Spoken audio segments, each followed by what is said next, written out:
Okay, so I was really planning to make a totally different video, and then I saw that it was raining outside. When I think of rain, it takes me back to my hometown, Portland, Oregon. And if you don't know much about Portland, Oregon rains about 10 months out of the year.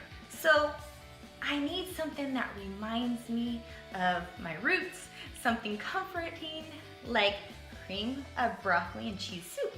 Now, my dad might give me the kiss of death for giving up a family recipe, so welcome to the family, and let's go spice things up. Okay, so now it's time to pick carrots, and if you can kind of see the carrots, the positive about it being all rainy is it's going to be a lot easier to pull some carrots up. So let's try.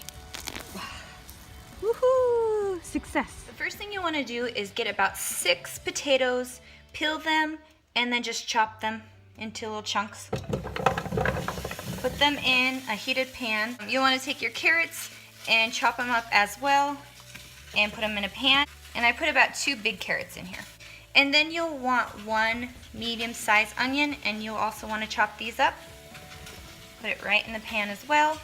So to your pan, you will want to add some chicken broth. And this is homemade chicken broth, but of course you can buy store-bought. And you'll just want to pour over till it covers all the vegetables. And that is 4 cups right here. And then just stir that. And if you see the chicken broth is completely covering all the vegetables. Now I'm going to add about 1 tablespoon of chicken bouillon. And if you do not have any chicken broth, you're welcome to just add water and even more chicken bouillon. But I just add a little chicken bouillon just because we've always been doing that in the family. It gives it a little bit extra salty flavor, and it just tastes amazing in it. And now I'm going to add some garlic powder. And to add to my high sodium content, we are going to add some seasoned salt. And then stir that together. And now I'm going to turn my heat up to high heat so I can start boiling this faster. And you'll want to cook this until the potatoes become slightly soft.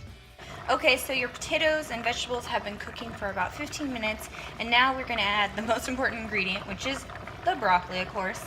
And this is 3 heads of broccoli, and I'm going to add half of it now to the recipe because you don't want to add all of it. Broccoli really breaks down, and you want some broccoli chunks, and that won't happen if you cook it all right away. So you want to cook this for about 5 more minutes just to kind of break the broccoli down a little bit. Okay, so the broccoli is cooked, and if you see, the potatoes are breaking down so they're soft. Now we can add the rest of the ingredients. Okay, so now it is time to add half and half to the pan, and I'm going to use about half of this carton. This is what helps make it nice and creamy. And now that the soup is kind of cooled down a little bit from the cream, now we can add the cheeses. If you add the cheese before it cools down a little, the cheese can get burned and scorched at the bottom of the pan, and you do not want that. It just does not taste the same. It does not melt. So with saying that, you will want to add cheese, and this is 1 pound of sharp cheddar. If you do not like the richness of sharp cheddar, you can always use regular cheddar. But I love the flavor that the sharp cheddar brings to this soup. And stir that in. You'll want to turn the soup down a little bit because you do not want the cheese to burn. Another ingredient is grated Parmesan cheese, and I will use about half of this container. This gives it like a salty richness as well that I love in this soup. Now you will want to stir that in. Now the potatoes will thicken up your soup, but if you find it is not thick enough, I add a little bit of flour to mine. So at this point, I'm going to add the rest of the broccoli in. And then stir that. And if you see, this pot is pretty full. And the reason why is our family loves this soup. It is so good. It's perfect for this type of weather, It's perfect for leftovers. Granted, leftovers do not last very long here, but at least we get some leftovers and it is nice and filling. And you want to continue to stir this till all the chunks of cheese are melted. And if you saw, I did cut the cheese into little chunks. The reason why is you want it to melt faster versus just throwing in a block of cheese. And it's a little less work than grating cheese up also. And so now towards the end, I'm going to add a little more seasoned salt because of adding the veggies and the half and half. It can be bland if you don't add plenty of seasoning. And you want to make sure you kind of continue to stir this so that the cheese does not burn at the bottom. And I turned mine down to medium heat. Okay, so the broccoli is cooked and the cheese is melted. That means this is done.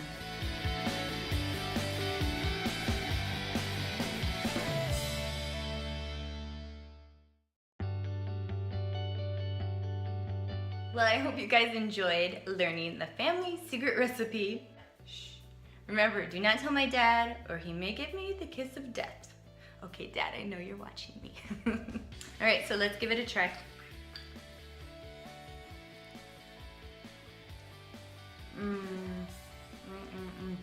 This takes me back to all my childhood memories. And it's so warm and comforting on a day like this. So comment below and tell me what your guys' favorite family secret recipe is. And remember to subscribe if you want to see more videos. Bye, and see you in the next video.